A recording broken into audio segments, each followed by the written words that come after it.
Hello, everyone. Good morning, good afternoon, good evening. Happy Friday. I know for some people it might be Saturday already.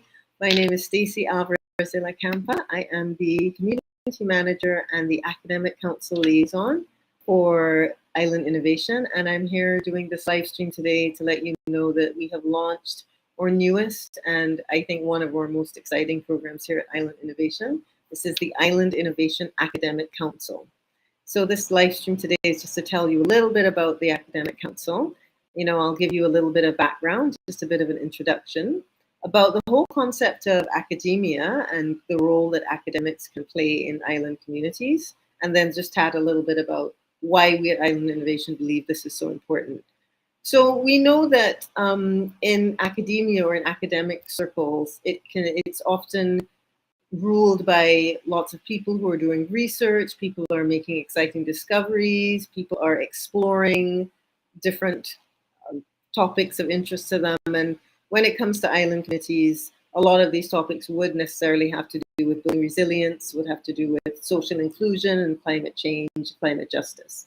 So these things are happening in academic institutions, and often for the layperson or for the person outside of what's happening, it can seem a little bit irrelevant or a little distant. So the thing is, a lot of academics and a lot of academic institutions are carrying out research and making discoveries that are highly relevant to those of us in island communities. What we need to do is just realize and embrace the fact that what's happening in academic circles is very relevant to all of us. And we at Island Innovation are trying to make sure that we can facilitate the kind of nexus that's building these things, okay? So that's a little bit of an introduction. So in terms of the concept of academia, what it means, we know that it refers to a community. I mentioned a community concerned with the pursuit of research, anything to do with education, anything to scholarship.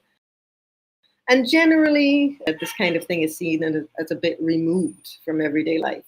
So we're trying to help those barriers be broken down so that everybody can access important academic discoveries and in a way that's relatable and in a way that's easy to understand.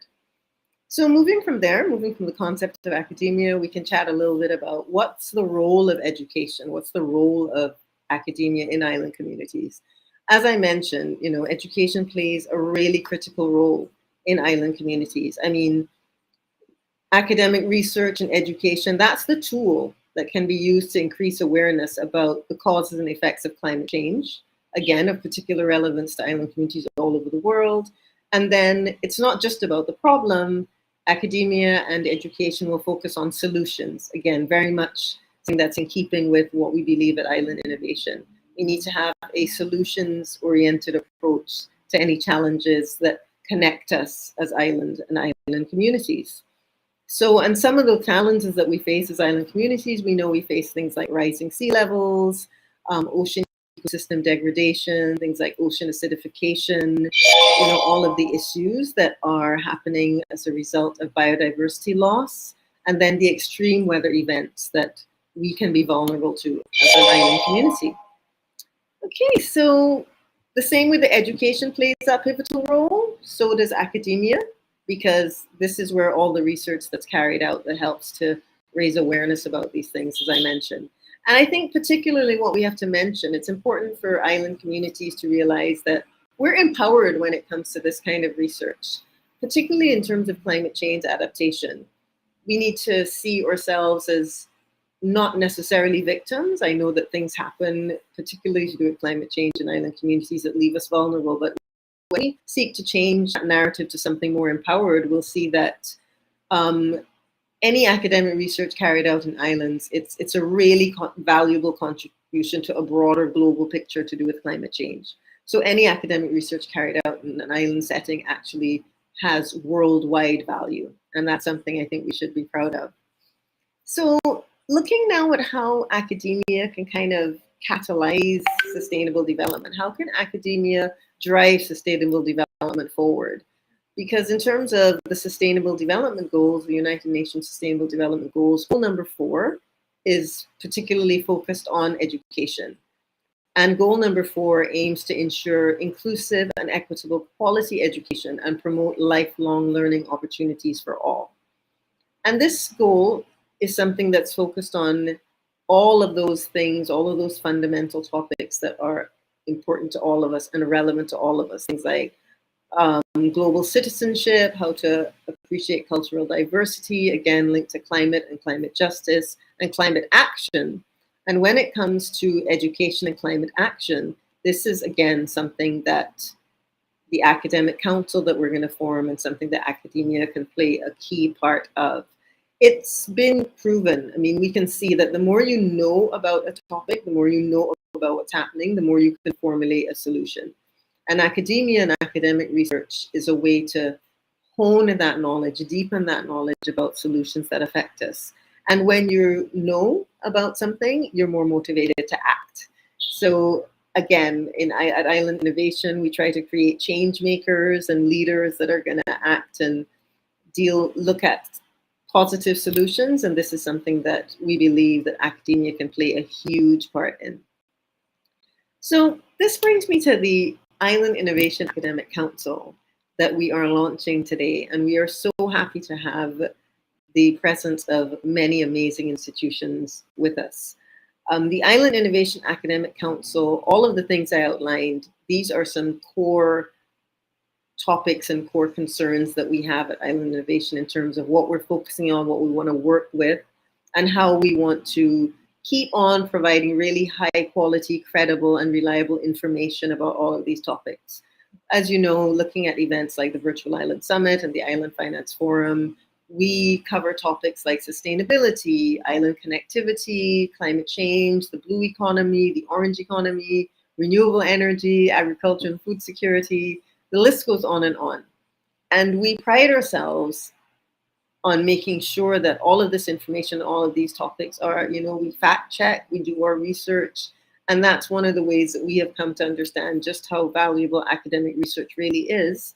And we want to be able to ensure that our community can also have access to this incredible academic information. Okay, so we think that the whole point of the Academic Council will be to deepen a relationship with academic institutions globally. So academic institutions who are focused on islands, located on islands, and also carry out research that's relevant with islands, if we can get them to connect to one another and collaborate, I just think that's amazing what possibilities are going to happen. Because as we know, collaboration is the core of really positive, affirming action. So there are many benefits to joining the academic institution. We look at ways to make articles more accessible. We look at a way that we can begin to engage multiple stakeholders and make this academic research more accessible. And then providing that global network of academics and scholars, as I mentioned, who can come together and learn from each other's research. And then that way it'll better hone their knowledge. So this is something we think has benefits for all. We have some specific membership criteria I want to make sure that you can refer to.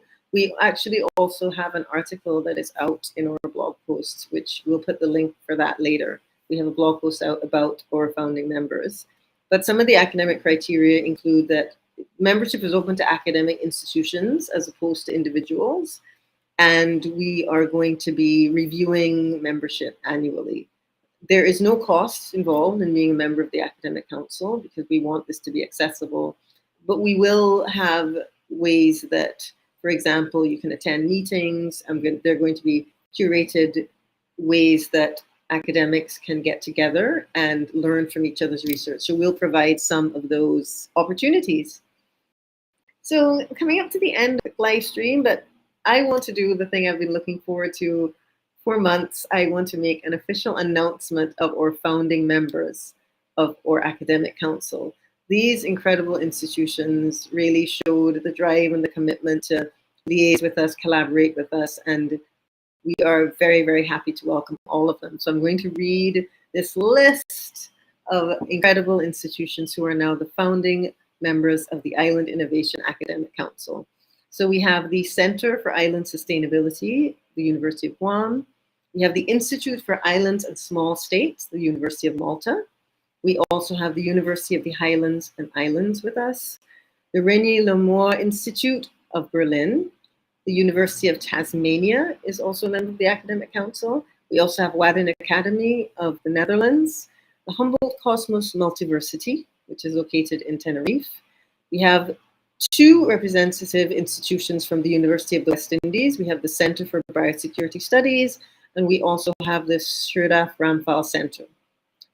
We also have the Institute of Island Studies, representing the University of Prince Edward Island with us. We have an organization called Environmental Fridays, affiliated with Andrews University in Michigan. There's the Jersey Center of Advanced Studies in the UK, the Middlebury Institute Center for the Blue Economy, located in the USA, the Small Islands Cultures Research Institute as well.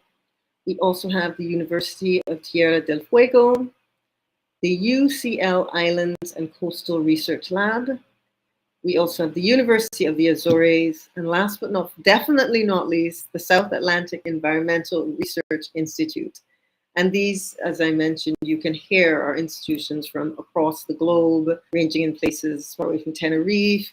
We have St. Helena's Island, the Azores, the West Indies, the Netherlands, the US, the UK. We really believe that the best way to make coherent and powerful climate action and powerful developmental, inclusive social action is to bring together all these incredible institutions, connect them with each other, but also connect their research with the communities that will benefit most from it. So having said all that, I'm really excited about the Academic Council. This has been an incredible opportunity to get to know these founding members. If you need more information, you can please reach out to me. You can contact me at stacey@islandinnovation.co. In terms of applying to the Academic Council, you can go to our website, and we do have a section you can apply. There's a form there that you can fill out, and I will review that form. So that's it from me today. This incredible Friday, for some people Saturday, for some people possibly Thursday. It's been really great to chat and get to know everyone and tell you more about the Academic Council. I'm really excited about what we have and how we can collaborate with each other. And as I said, yeah, it was great to chat. So welcome to our founding members of the Academic Council. And I will hopefully hear from more incredible academic institutions soon. Bye.